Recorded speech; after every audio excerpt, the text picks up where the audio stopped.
Welcome to Like Pigs in Space. I'm Aaron Mason, And I'm Max Mason.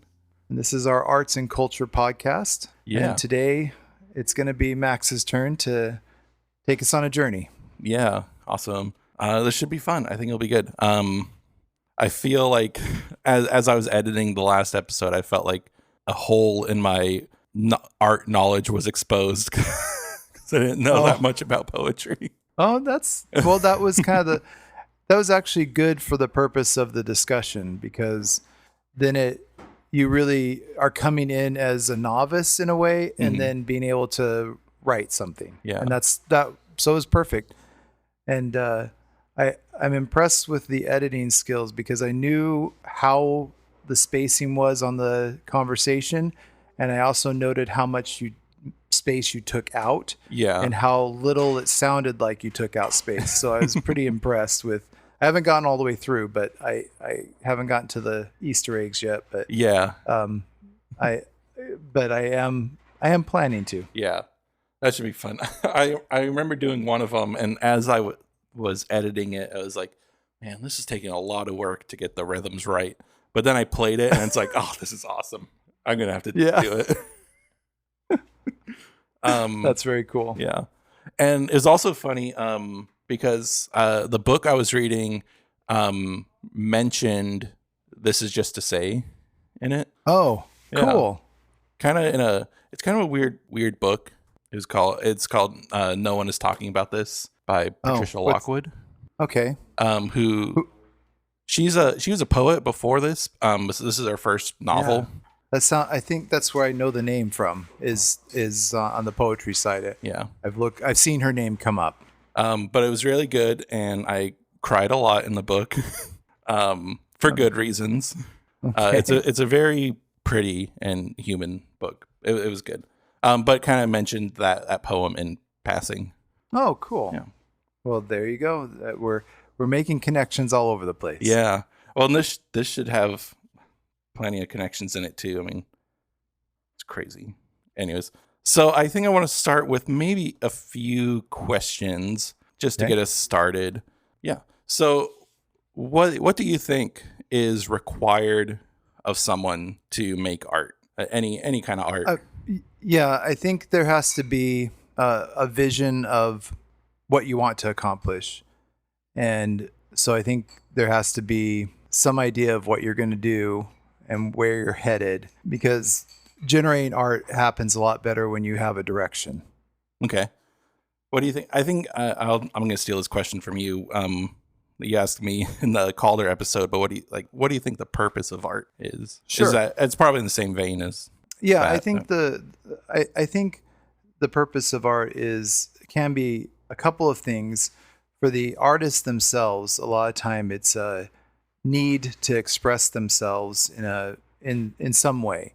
And so art is a good way to express yourself and expose the feelings that you might have, the ideas you might have, the way you see the world. But I also think that the purpose of art is to just give a different point of view of the world, and show the world from a different angle or a different viewpoint, or, if it can even be completely unrecognizable as the world, but it still makes a comment on the world. Yeah. Because it's still a different viewpoint. Yeah. Do you think someone needs to know that that's what they're doing? I think that in now times, yes. I think that there's things that we call art that may not have been intended as art, but we still think of them as artistic. But I would think that many people are creating art over the years, over the last few hundred centuries, are doing so with the intention of creating beauty. Okay. So what I want to talk about is a little more in the what happens when someone doesn't really meet those criteria, who is making art but doesn't talk about or understand their reasoning behind what they're doing. They're just doing it. Okay. Which I think brings us to our first topic of discussion, which is outsider art, is where I want to start. Yeah. Which I will say that art or outsider artist might not be the right term to use all the time, because there's an argument that it can like distance people who are making the art who the like academic art world doesn't see as worthy, or Right. kind of can other people who didn't become artists in the traditional sense. So there's other ways to describe it, like naive art or Yeah. art brute is what I've heard a lot. That's interesting. I don't mind the term outsider art because I don't know, it sounds punk rock. So Yeah. But that's So. for me, like I think outsider art just kind of describes how someone goes about their effort, and that they're fully Right. based on just their intuition and their psyche. And Right. so there's a long history of a lot of outside artists who got to do art in various different ways. But the first thing I want to talk about is about the artist Jean Dubuffet, who Okay. he is a traditional artist and painter, but he started noticing a lot of value in art coming from people from like insane asylums in the 40s.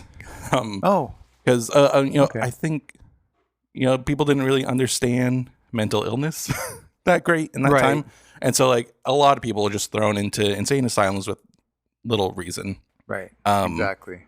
So a lot of patients were probably just given art as a beat, like maybe this will calm them down or something, Right.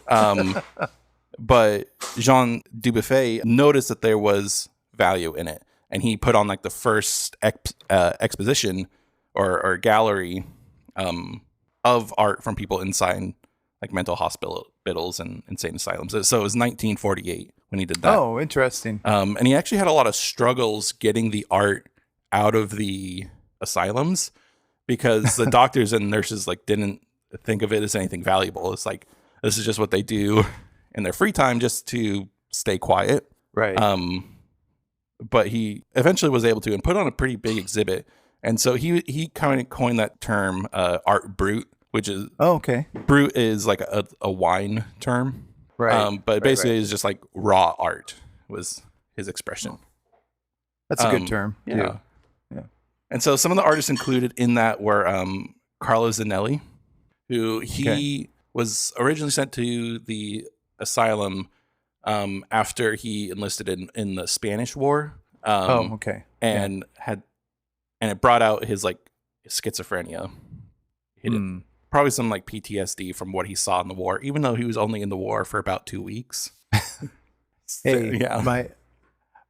My grandpa Stedman was in the war and never talked about it until he was almost dead. Yeah. So, and he never saw any fighting or anything close to it. So 2 weeks could be traumatic depending on where he was. So. Right. Yeah. But because of his schizophrenia, he was like pretty much left in isolation for about 10 years and kind of lost the ability to speak because of that. But he started creating just this like innate urge to start creating art started coming out. And so he was given like a full studio with good paintbrushes and everything to make his art. And it's super vibrant and very like detailed and poignant. And it has a lot of like imagery from stuff that he saw during his brief time in the war. But it still has a very like stylized element to it. Another one that was really interesting is Alois Corbaz, who she created like erotic art based on this fantasized affair that she had with Kaiser Wilhelm II, who was the last king of Germany. Right. That just totally all in her head. But it's also like it's has a lot of flow to it, a lot of like detail, very, very cool stuff. And she was also schizophrenic. Right. And then there's also Adolf Wolfie, or Wolfley, who he was pretty prolific. He made about 25,000 pieces during his life.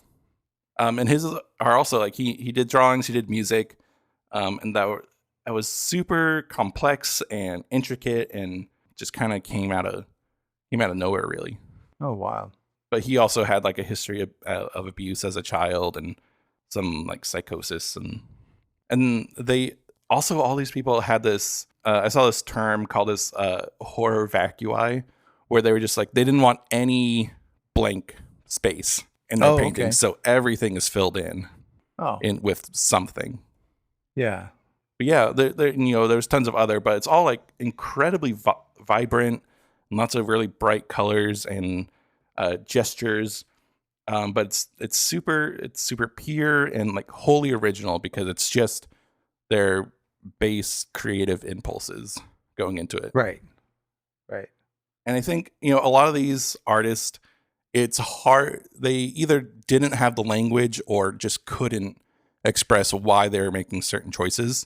But because the art is so pure and so just their creative instincts, I think you can really understand what we're trying to do just from the art. That's Because interesting. there's no other Yeah. pretense built into it.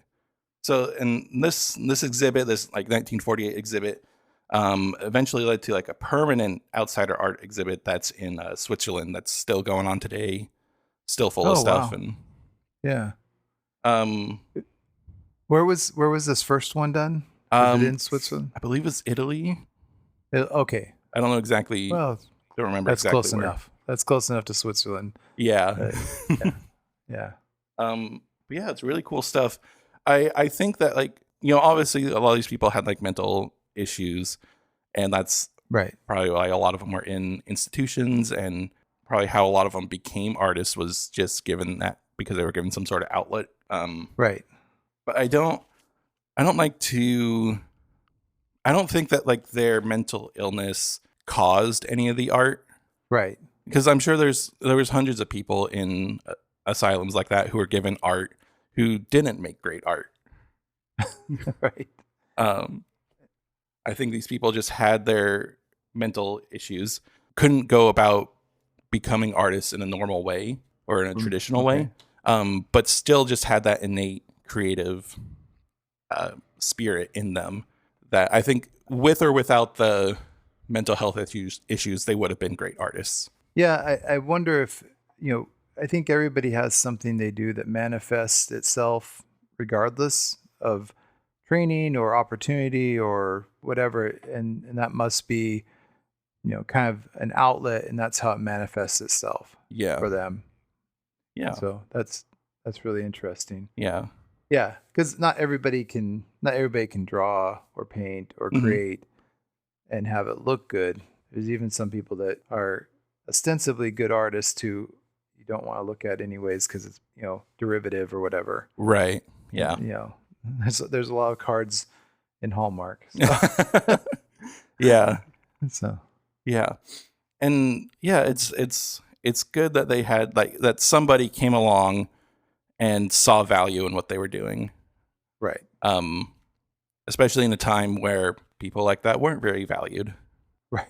And yeah, a lot of these artists, outside of that, first big exhibit, have had their art displayed in like Vienna and Paris, and Oh wow. separate from like any kind of outsider art label. It was just seen as like this is just good art. And Right. there's a few other I want to talk to that didn't exactly fit in this like older time period.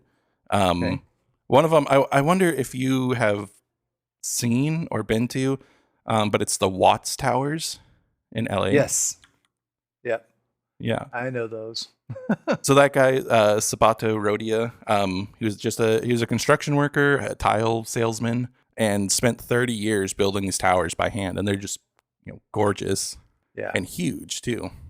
That kind of art where it's this structure and cement and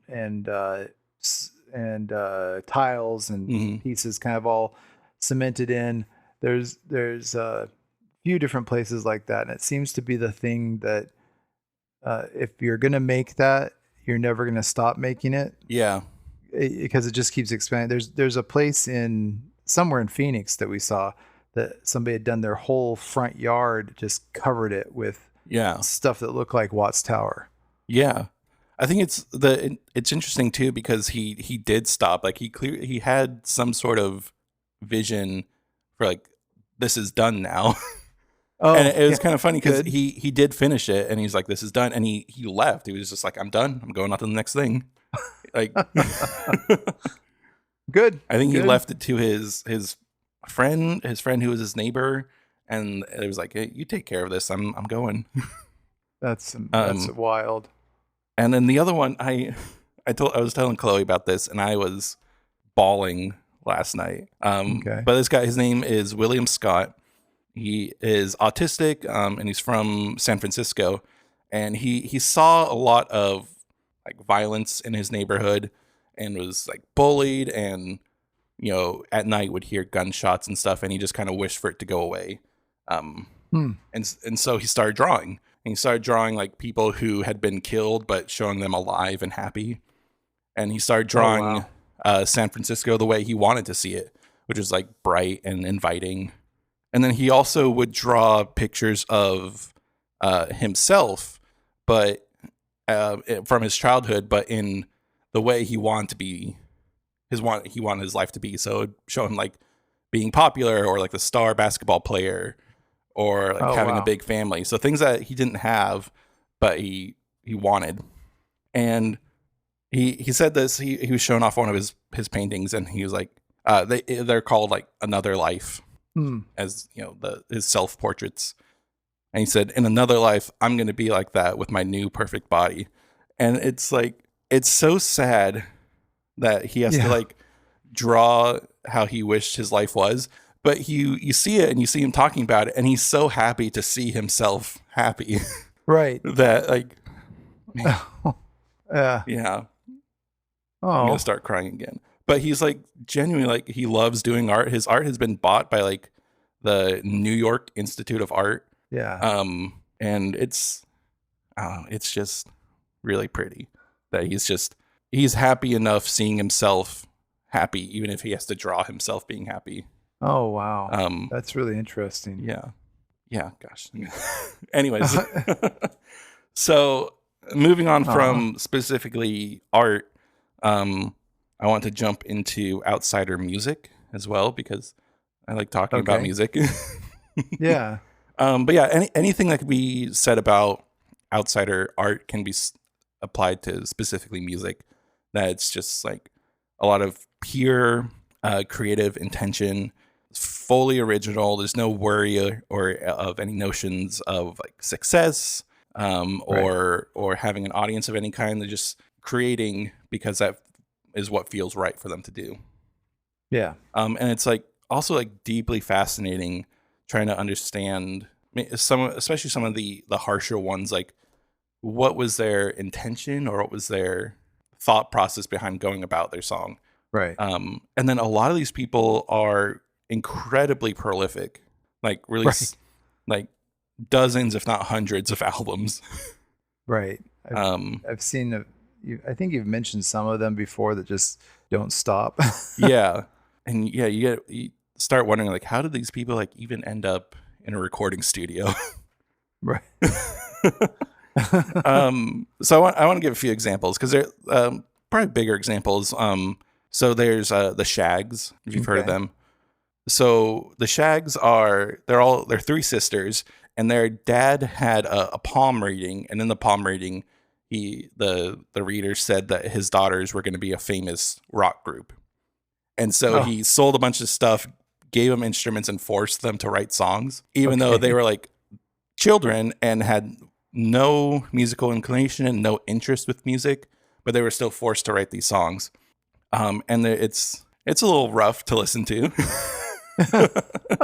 But they wrote songs that like children would write. Like they wrote one of their big ones is My Pal Foot Foot, which is just like their imaginary friend. They wrote songs about religion and their friends and stuff. And and their guitars are just like always out of tune. There's drums that feel like they're trying to do everything except play with the song.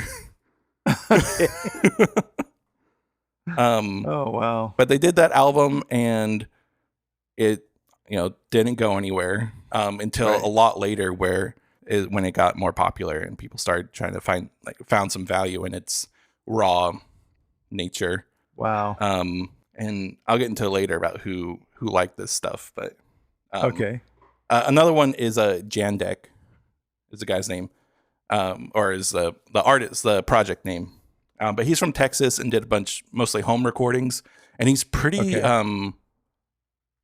elusive. Like, not a whole lot is known about him besides these recordings, and some of them are very like bluesy and folksy, but other ones are super noisy and discomforting. Like there's one called "You Painted Your Teeth" that is mostly percussive, and he's just screaming at this person, like so angry at them that they painted their teeth. It's like, you said you wouldn't, and you painted your teeth, and now you're gonna die.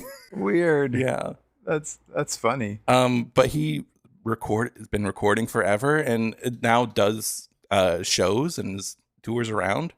I think he's like in his late 70s now. But it can be kind of hard to find his stuff. That's like. Yeah, I wonder what that's like to see him perform now. Mm-hmm. You know, I've heard that it's pretty great. Like, he does a great job. Like, okay. And that he's very entertaining. Yeah. So another one, you might have heard of him. He's pretty popular. But it's Daniel Johnston. Yeah. Yeah. So he's great. Also very prolific. He had like manic depression, but would write these lyrics that feel very childish, very childlike. Okay. But man, some of it is so good, and he has like such a great sense of melody and harmony. Right.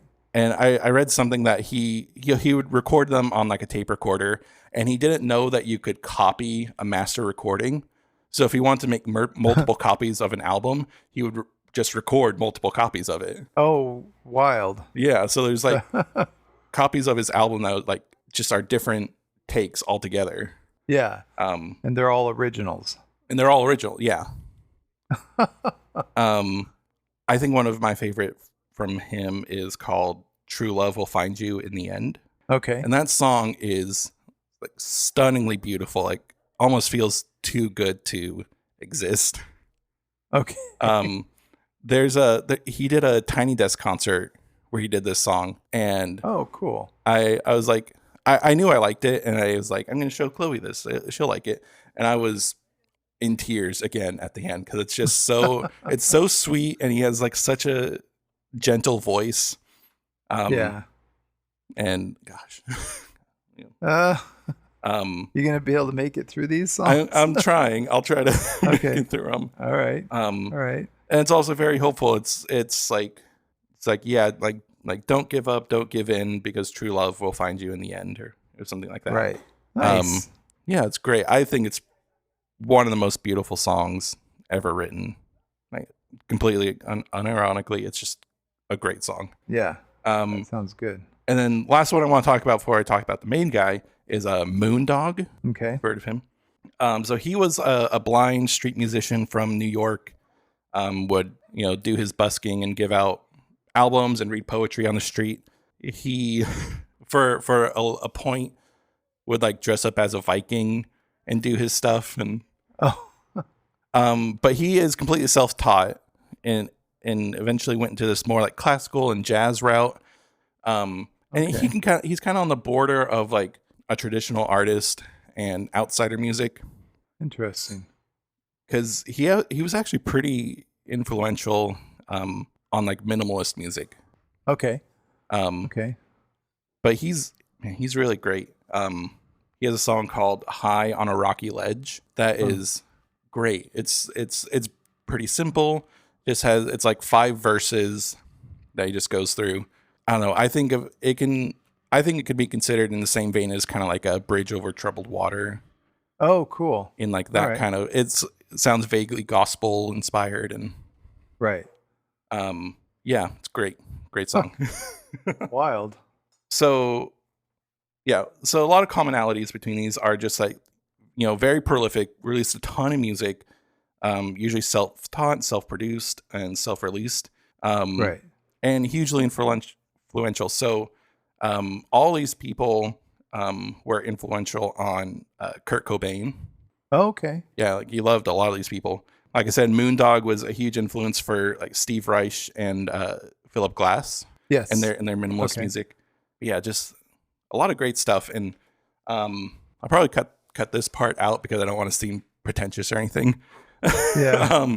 But listening through Moondog's music, even just a little bit, I felt like, man, when I write songs that I feel like are really me and really get at like what my tastes are, they sound a lot like Right. Moondog. Okay. That it's interesting when you find something that sounds like what's in your head. Yeah.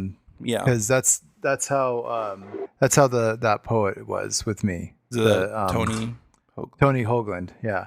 Because when I read it, I'm like, I would have written something like this, or I have written stuff that sounds like this, but different subject matter. So not the same words, but the tone and the flow and stuff I identify with. And so, I mean, he's very talented and probably has some more poignant stuff than I obviously, right? But yeah, it's neat. Yeah. It's neat to have that familiarity. It's really fun because like not that any of his music is super complex. Like there's some interesting chords and harmonic choices and whatnot, but also how some of like the more angular melodies are things that I'd write. Like there's a point in the High on a Rocky Ledge where there's a piano part that's like bum bum bum bum bum bum. It like just kind of jumps back and forth like that. Yeah. And it's like I would definitely write something like that because I really like that kind of angular stuff, and very like lush too. I think another popular song of his is called "Bird's Lament." Okay, it's been in like car commercials and stuff. Oh wow. Yeah. Okay. I see that. Okay. So very influential, well respected musicians. Okay. But I want to talk about somebody who's maybe not seen as like artful and can maybe who does have a sense of humor about him, but is maybe only seen as that. Okay. And that is Wesley Willis. Okay. I don't know that one. So he is from Chicago. He's a Chicago native. He's a huge guy. He's like 6'5" and big guy. And he was diagnosed with schizophrenia in the 1980s. And he started doing art first, like drawings and stuff. And he would mostly draw, around Chicago, and would capture the detail like really exquisitely. Okay. And could also like recall different places in Chicago from memory and draw them nearly perfectly. So if you were went up to him and was like, "Hey, I want a drawing of this place," even if you weren't at that place, he could just do it. Wow. So like he's very familiar with Chicago. Right. And then he started befriending musicians and started writing songs himself, and started putting out albums in about 1994. Wow. Yeah. So I want to go over the elements of a Wesley Willis song because it often doesn't change from this. So Okay. first, all right. the music is played on his Technic keyboard, and it's the auto accompaniment feature, where basically you just press a key, it'll play the track in that key, and just go on. So that was his instrumental palette. The verses are just kind of talking about the title subject, and then the chorus is often just repeating the title a couple of times. And he'll have a melody for that, but the verses he's just talking. And then he'll do that 3 times, so 3 verses, 3 choruses, and all the songs will end the same. He'll say "Rock over London, rock on Chicago." Okay. And then he'll end it with a brand name and slogan. So he'll say like "Rock over London, rock on Chicago, Folgers, it's good till the last drop." That's interesting. Yeah, and that's every song. Every song will be like that. Often he'll use the same instrumental for most of them. But yeah, that's every song. So it shows that he was on Alternative Tentacles. Yeah. Yeah. So that's yeah. That's so the album I'm going to talk about is the greatest hits that was released on that on Alternative Tentacles, and it was assembled by Jello Biafra. Okay. Very cool. Yeah. So I want to talk about other, obviously him and Dead Kennedys, but also people in Chicago really liked him. He's just kind of like this local legend. Yeah. Very well respected. And I don't know if you see any photos of him, but he has this like dark mark on his forehead. Yeah. Because he would greet his fans by headbutting them. And it's not like really intensely. He would just kind of like knock his head against them. But yeah, he had this like permanent bruise from doing that too much. Yeah, like a callus, huh? Yeah. That's wild. And then outside of that, Eddie Vedder was a big fan of his. Okay. I think I read something that he opened for the Flaming Lips a couple of times. Oh, that would fit. Yeah. that would. And then he was also signed to American Records, which was owned by Rick Rubin. Okay. And I think was one of the first people signed to it when Rick Rubin started the label. Oh, wow. And then, obviously Kurt Cobain too. Yeah. Always tied up in also, this. Looks like all of his drawings are pen. Yeah. Like pen and marker. Yeah, it looks like he did a lot of pen drawings, and that's I had a teacher that was teaching us we had to draw a full picture with a big pen and not lift it. Yeah, not lift the pen to draw. It was interesting. It's a style. Yeah. So, but wow. Yeah. So he's associated with some big names. Yeah, very for some pretty awkward sounding songs. Yeah. Yeah, it's great. We'll talk about this greatest hits album. Came out in 1995. Has 22 songs on it. Okay. And so I was trying to think of how to talk about this record because I don't feel like I can talk about it in the same way I've talked about other music. Okay. Because you're not going to get a whole lot from the instrumental choices. They can be kind of interesting, but they're totally just he'll just hit the key. After the second chorus, there'll be like this instrumental bridge where he's just kind of changing the main chord between it. And that can be kind of interesting to try to analyze, but it's obviously just like whatever felt good in the moment. Yeah. So I think the best way to talk about this is by subject matter. Okay. Like what he writes each song about. Good. But the first thing I want to do is talk about the brand shout outs because it kind of runs the gamut of things. Okay. So the first one, it's not a shout out at the end, but he compares a lot of things to the brand Magikist, which was a carpet cleaning company in Chicago. Oh, okay. All right, gotcha. But in weird ways, like he'll talk about a rock show he went to, and it's like the band was great. They got down like a Magikist. Yeah. Okay.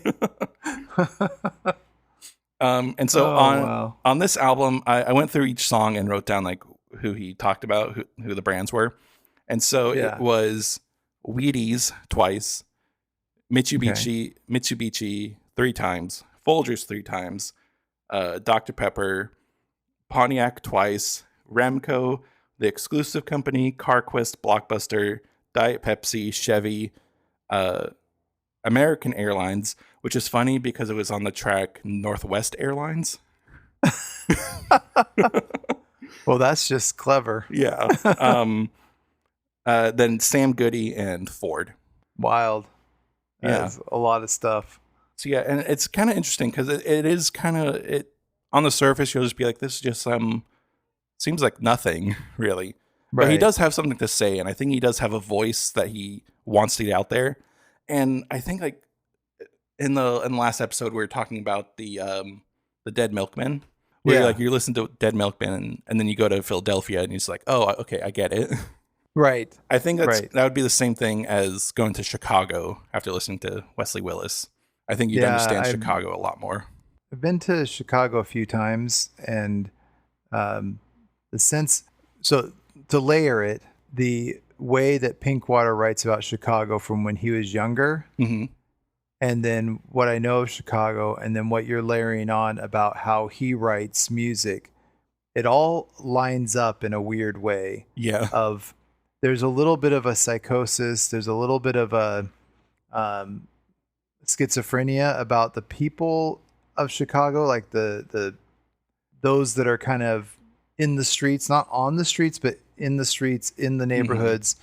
There's a willingness to let their freak flag fly, Yeah. so to speak, and it's almost encouraged. Maybe Yeah. it's a little. We're less sophisticated than New York, and we want to make sure that you know that type of Yeah. thing, Okay. and we're proud of it. I think Right. that's what it kind of has, that sensibility. Interesting. Yeah. I Yeah. mean, it makes sense with this stuff. Yeah, I'm saying all this stuff having not listened to it, but you're going there going, oh yeah, that. Yeah. You know, I think that it all is kind of coming into that Yeah. sphere. Yeah. So I want to go over just a few exceptions before I go over like just the subjects. Okay. So the first one is the title track and probably his most famous song, which is Rock and Roll McDonald's. Okay. Yeah. All right. So I think most people probably, if they're a little bit older, probably heard the song in Super Size Me. Oh, cool. So Okay.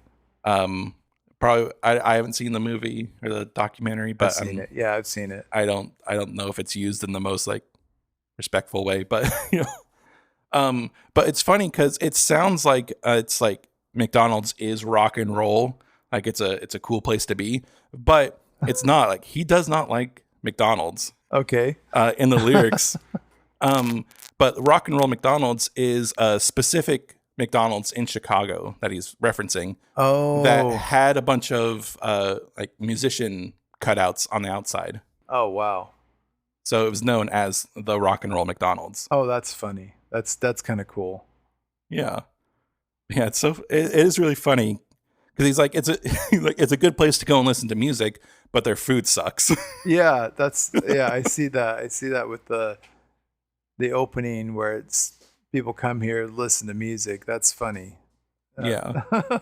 And then I want to talk about 3 songs that are in the middle of the album Okay. that come from his punk band. He had a punk band for a little bit called the Wesley Willis Fiasco. Okay. And I think if this was the only thing he did, he would be seen as like a great punk legend. Like he'd be talked about a lot more because it's awesome. Okay. The songs in here. So they come from, he only did a couple albums with them. All right. Before he went back to doing the keyboard stuff. But it's from the album Spooky Disharmonious Conflict Hellride. Okay. Sounds good. And it was produced and recorded by Steve Albini, Okay. who also recorded Surfer Rosa by the Pixies. Right. Okay. And In Utero by Nirvana. Oh, wow. And a ton of other stuff too. Yeah. Which is cool. And there's a couple songs on the album about Steve Albini because it's Wesley Willis and he just writes songs about everybody. Yeah. So the 3 songs, they're all together. But it's the first one is Jesus is the Answer. Okay. And it's funny because this is also like the most explicit song, Oh. but in a really kind of funny way. But it's totally wild, super fun, and you know has a actual instrumental that's really great. Oh, wow. There's He's Doing Time in Jail, which is about how he was attacked by some crazy dude and was slashed in the face and the back. Ooh. And how he got, you know, the guy got arrested and is now in jail. Okay. And then there's I'm Sorry That I Got Fat, I Will Slim Down. Which he says at the beginning of the song, he wrote it to remind himself to lose weight. Oh, good. Well, there you go. That's funny. It's a great song. He's just like, Yeah. I'm sorry that I got fat, I will slim down. And it's kind of, it has like a weird, it sounds like an early Chili Peppers instrumental in a way. Oh, interesting. It's kind of fun.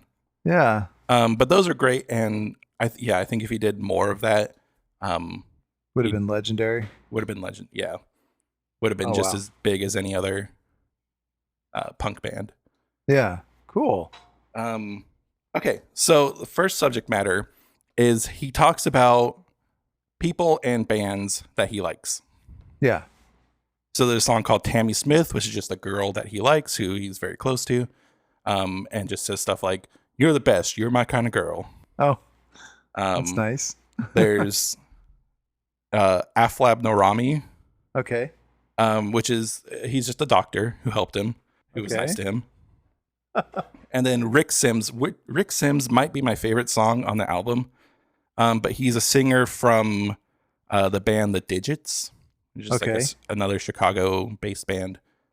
And I like it. I think it's the second verse.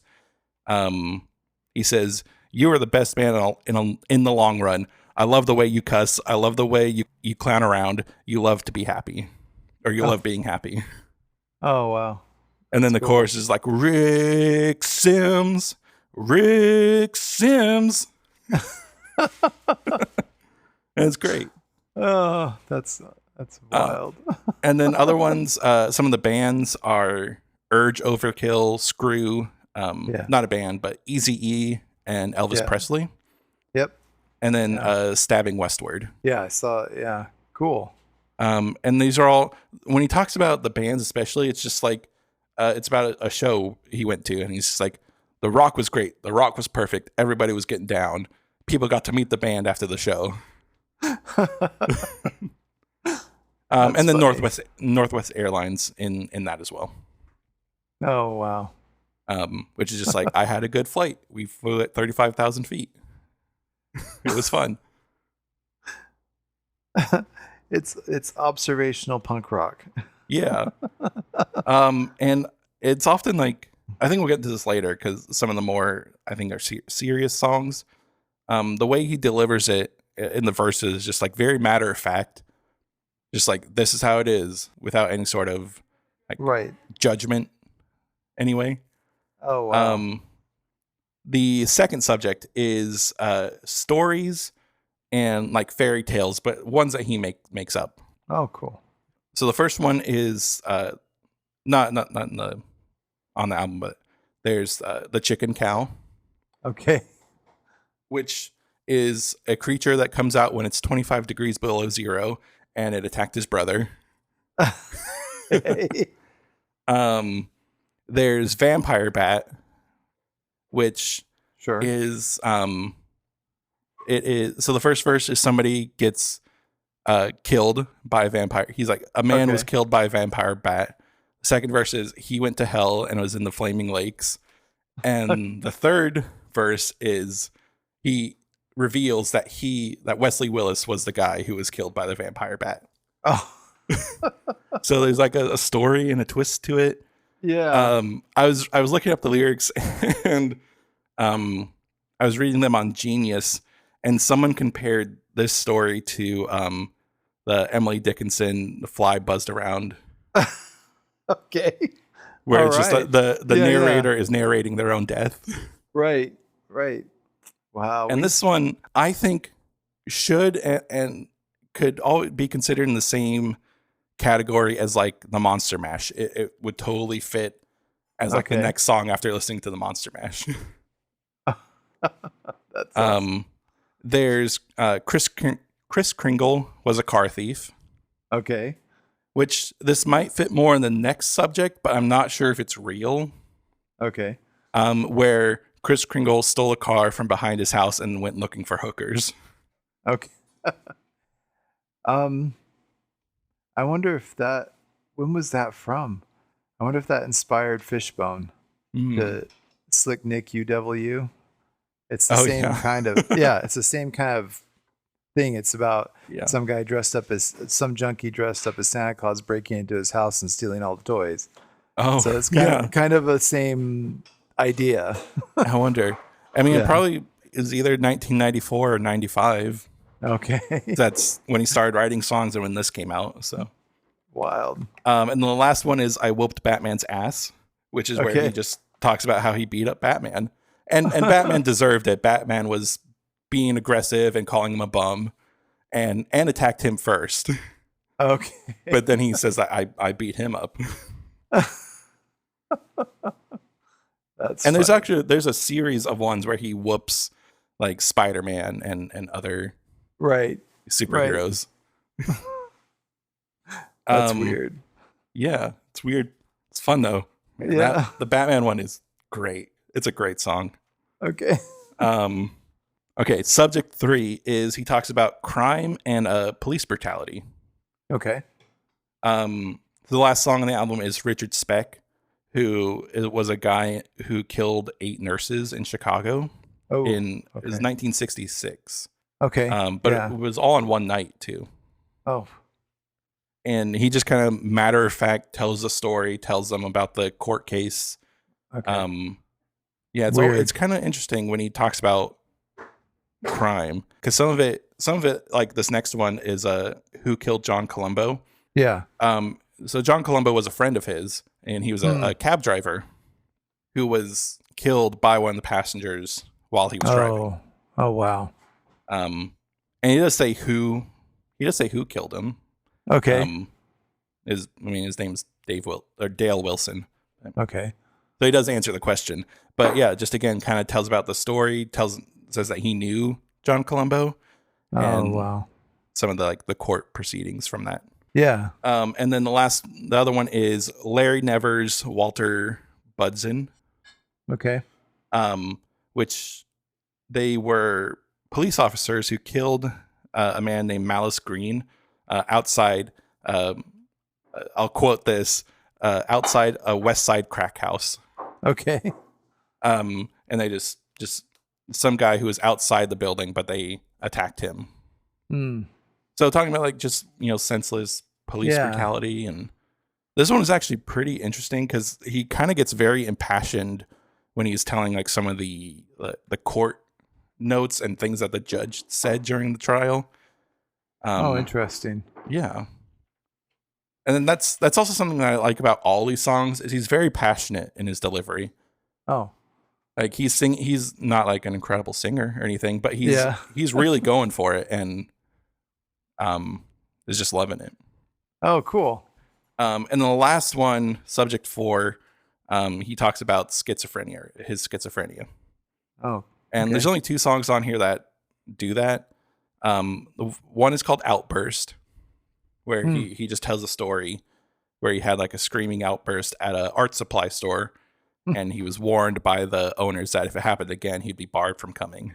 Yeah. And then he's just like, I can't help it. If I start hearing the voices, I start screaming. Right. Oh, Um, wow. and this one is interesting because when he sings the chorus, when he sings Outburst, he's like doing it in like a falsetto. Like it feels very timid, like one of the most timid Oh, performances from him. So it seems like he's like ashamed of it. Like he doesn't want to be doing this.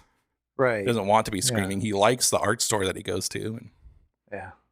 And then the other one is called Chronic Schizophrenia, where he just kind of talks about how it appears for him, like hearing these Yeah. voices that he says they talk to him vulgar. Oh, okay. That's And he says interesting. then he says that it sucks not listening to music, because that's when he hears the voices the most. And then he's like ridiculed by the public because he's trying not to deal with these voices, but Right. people just kind of see him as crazy or a bum. Yeah, that's tough, right? Yeah. Yeah.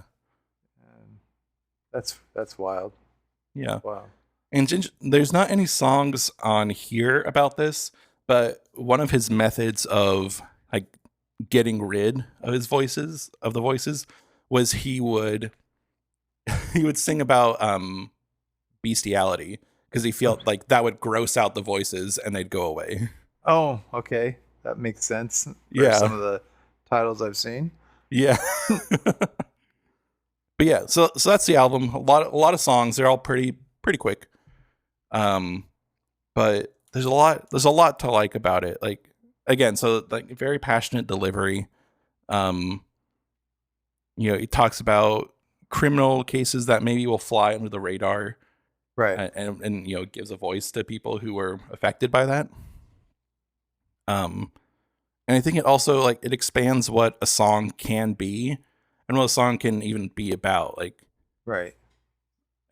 sometimes it's like I just want to write a song about a thing that I like, and it seems totally valid.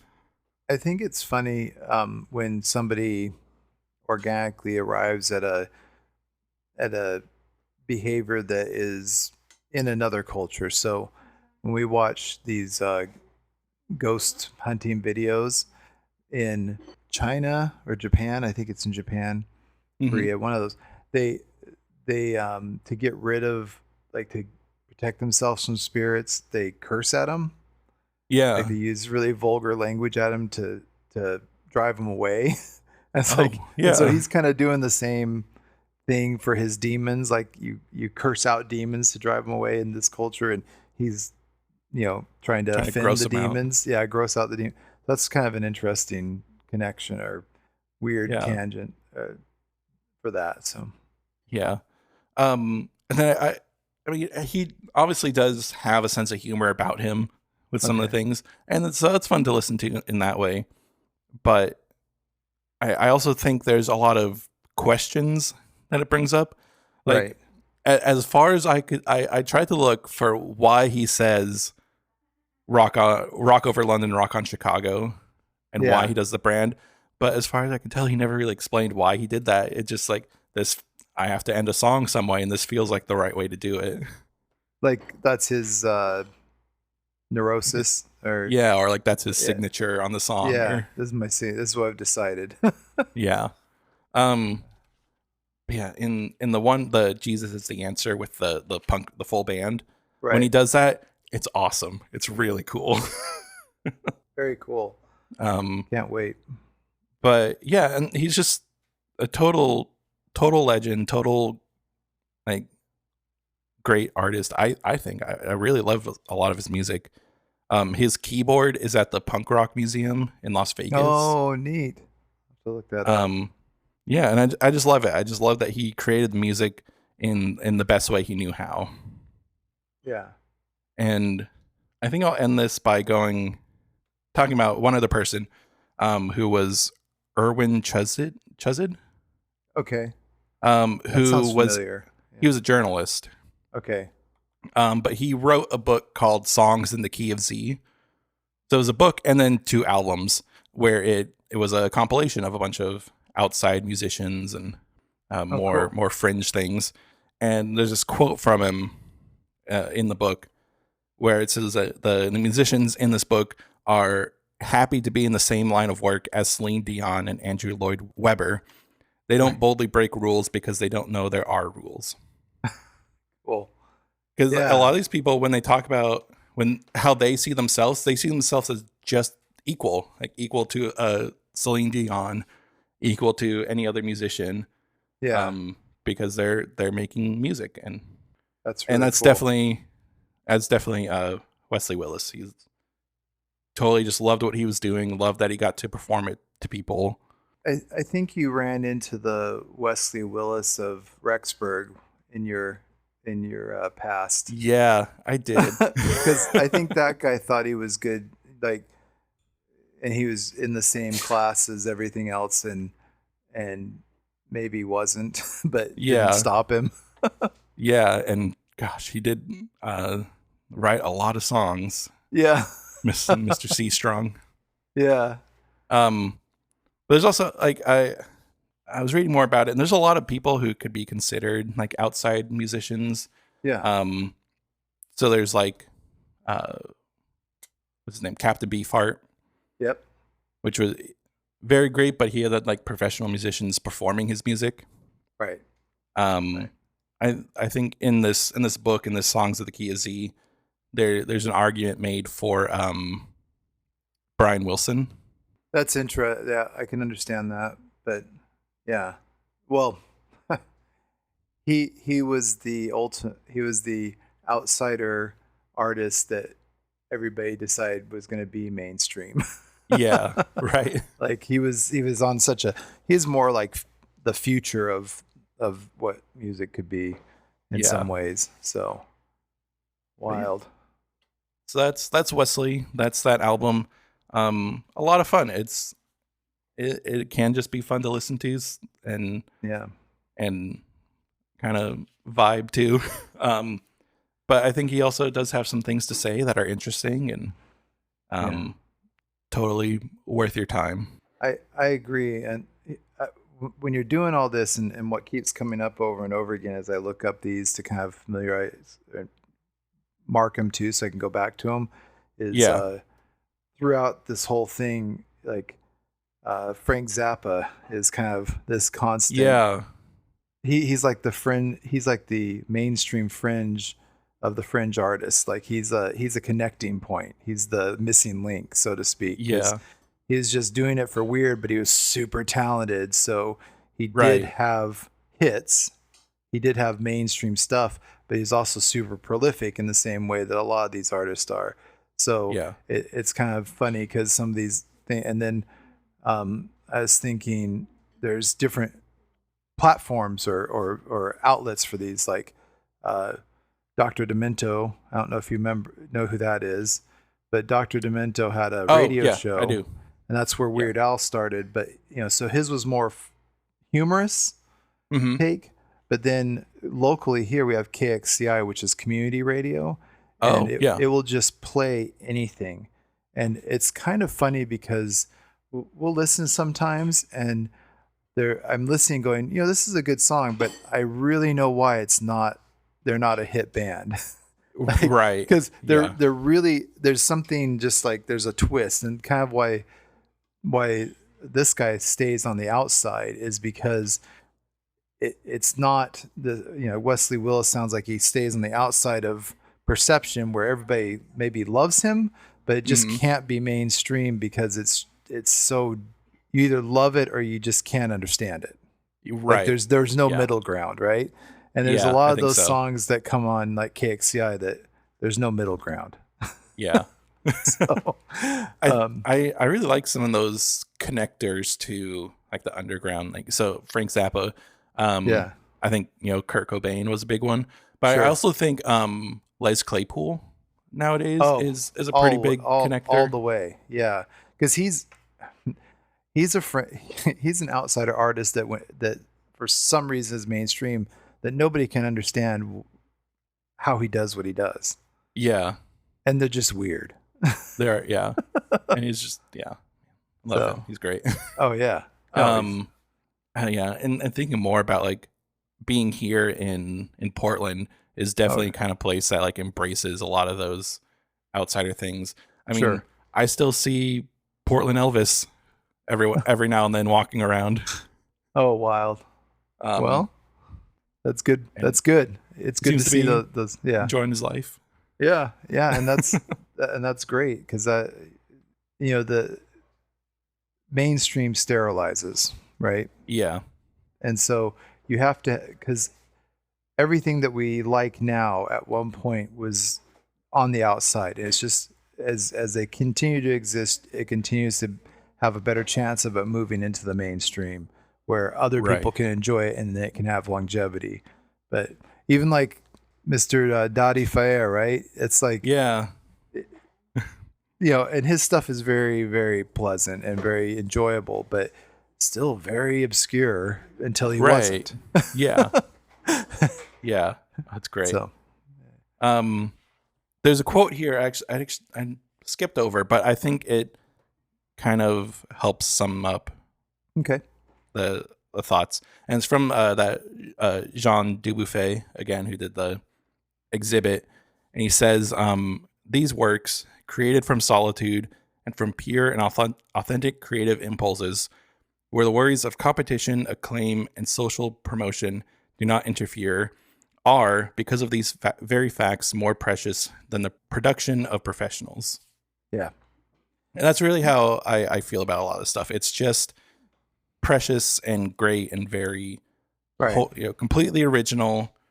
Nothing will ever sound like it. Like no one could do a Wesley Willis song and have it feel the same, or no one could do a Daniel Johnston song and have that same spirit about them, because it's 100% just them.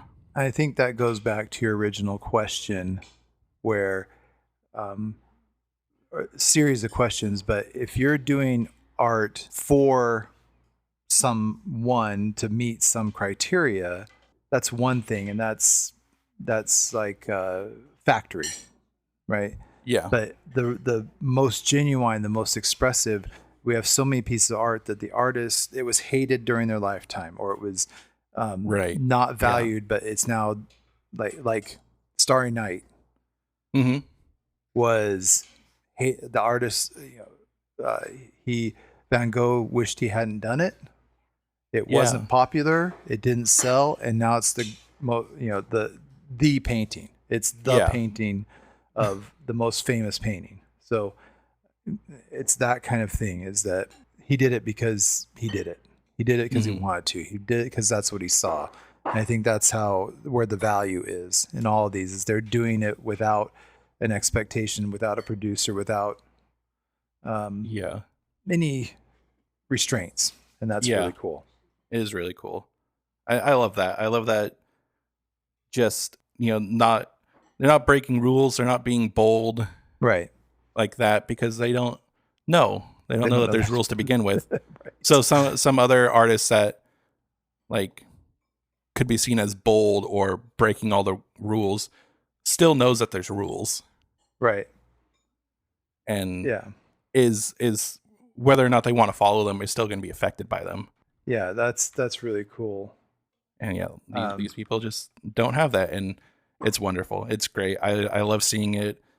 I love learning about it, and I'm really glad that there's been people along the way who have found the value in it, right, and given people opportunities to become legends themselves. Right. I think a good closer for this is it's a line from Community.